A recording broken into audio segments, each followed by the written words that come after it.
las lesiones del plexo braquial afectan las funciones de la mano, las funciones motoras de apertura, de cierre, de prensión y manipulación de objetos y las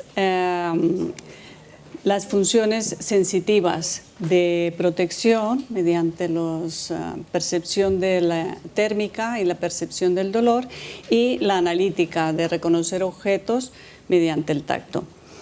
Estas funciones pretendemos en el Departamento de Rehabilitación, con todo el equipo, médicos, fisioterapeutas, terapeutas ocupacionales y el apoyo de psicología, de clínica del dolor y de los médicos cirujanos, restaurar la función de la mano, restaurar la función de la extremidad superior y para ello deseamos empezar esta fase de rehabilitación en la fase inicial, en los primeros días de la lesión. ¿Cómo comenzar? Pues comenzaremos, como siempre, con una valoración inicial. La mayoría o todas las lesiones del plexo braquial son de origen traumático y tienen lesiones asociadas, que son fracturas, lesiones de tejido blando y lesiones de la piel. Haremos la valoración de la piel para encontrar hematomas, heridas, cicatrices que posteriormente trataremos.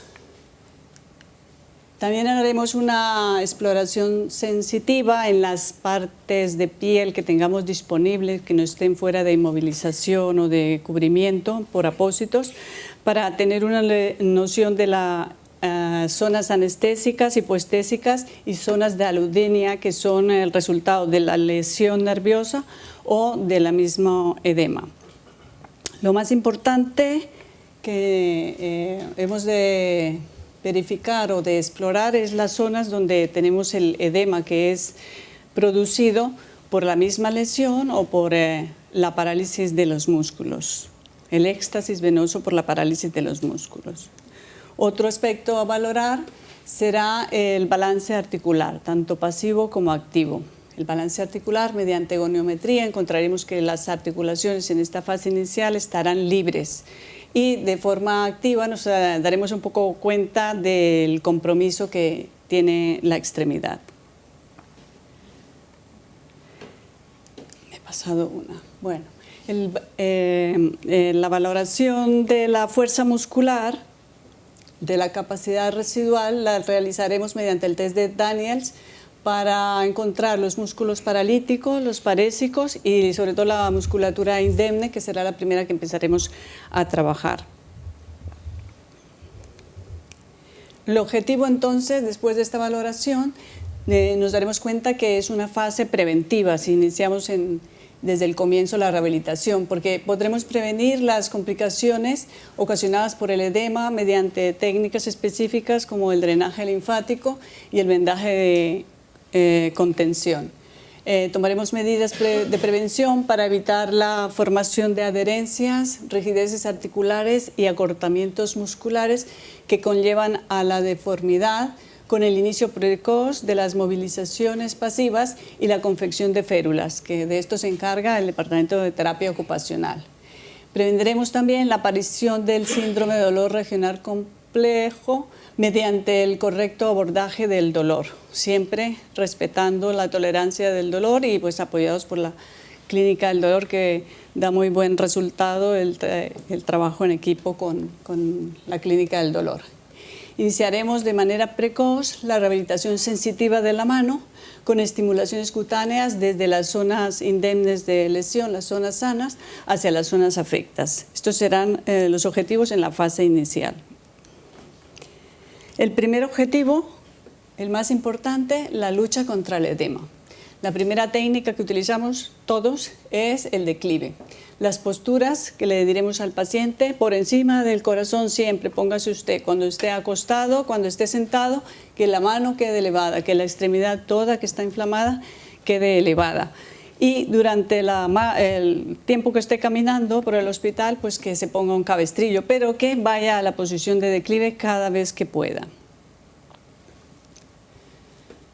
En la lucha contra el edema, las movilizaciones pasivas y activas asistidas suaves, progresivas, que no sean dolorosas, no lo suelen ser porque las articulaciones están libres, En el inicio todas las articulaciones están libres, respetaremos aquellas que tengan lesión osteoarticular y que están inmovilizadas, y será una de las herramientas que tenemos para garantizar el deslizamiento de los tejidos, el deslizamiento del músculo, de las fascias, tejido subcutáneo y piel. En suma, prevenir las adherencias. Otra de las herramientas es la técnica de drenaje linfático manual. Esta técnica se encuentra en muchos protocolos de posquirúrgicos y de traumatismo agudo. Con esta técnica no solo ayudamos a drenar los conductos linfáticos que también están congestionados en la lesión, sino que drenamos el líquido intersticial hacia el sistema venoso de retorno. Consta de 3 maniobras. Una maniobra de drenaje de los ganglios a nivel axilar, luego al humeral y posteriormente los ganglios supraepitrocleares. La segunda maniobra es una estimulación que se realiza de proximal hacia distal, es una maniobra de llamada para abrir los conductos. Y la tercera, que es la que se ve en el gráfico, son maniobras de reabsorción. Son presiones ligeras que no deben sobrepasar los 30 milímetros de mercurio y que el paciente siempre comenta cuando tiene la visita médica que le hacen unos masajes que son muy agradables. No son masajes, es drenaje linfático. Bien, pero el drenaje nos ayuda a vaciar la extremidad, pero a las 2 o 3 horas volvemos a tener la misma situación, para lo cual necesitamos poner un vendaje de contención. Aquí en el hospital utilizamos unas bandas coadhesivas que son tipo Coban, que colocamos también empezando por la mano y que es como construir un guante. De esta forma mantenemos la zona que ya hemos drenado y podremos al día siguiente o a los 2 días que lo retiremos continuar drenando. Si no ponemos este vendaje, volvemos a tener la situación del día anterior. Prevenir las complicaciones cutáneas. Volvemos a las movilizaciones pasivas no forzadas para favorecer el deslizamiento de planos. Le enseñaremos al paciente que controle la extremidad superior, que la proteja, porque es una extremidad que como no siente, entonces tiene el riesgo de que, por ejemplo, en la utilización de la férula pase esto y que tenga puntos de hiperpresión. Entonces el paciente desde el comienzo tiene que vigilar de ponerse la férula solo el tiempo estipulado y de luego hacer una revisión de la piel. Lo mismo con los pequeños traumatismos o quemaduras que pueda tener al acercar la extremidad a una taza caliente, por ejemplo. Si no hay sensibilidad térmica tendrá un gran riesgo de quemadura. Las heridas, en esta fase siempre tenemos las heridas del traumatismo o las heridas quirúrgicas, siempre estarán protegidas con apósitos para poder hacer tanto el drenaje linfático como las movilizaciones. Y siempre respetaremos las zonas o las articulaciones que estén inmovilizadas, porque lo primero será respetar las fracturas y posteriormente continuar con la recuperación. La rehabilitación sensitiva. Trataremos el dolor nociceptivo provocado por el edema mediante ultrasonidos, crioterapia y el mismo drenaje linfático, y el dolor ocasionado por la misma lesión nerviosa, como puede ser descrito por el paciente como quemante, de pinchazo eléctrico, pues lo trataremos con elementos agradables como puede ser la vibración en las zonas sanas, aproximándonos poco a poco a las zonas donde refiere el paciente el dolor. Las complicaciones articulares, que es nuestra gran lucha. Las movilizaciones pasivas analíticas de las articulaciones bloqueadas por el déficit motor, practicadas varias veces al día, permiten prevenir rigideces articulares. Es muy importante prevenir la rigidez en extensión de las articulaciones metacarpofalángicas, la pérdida del primer espacio interdigital, la pérdida de la flexión dorsal de la muñeca, prevenir la rigidez del codo, prevenir la cuadro capsular en el hombro.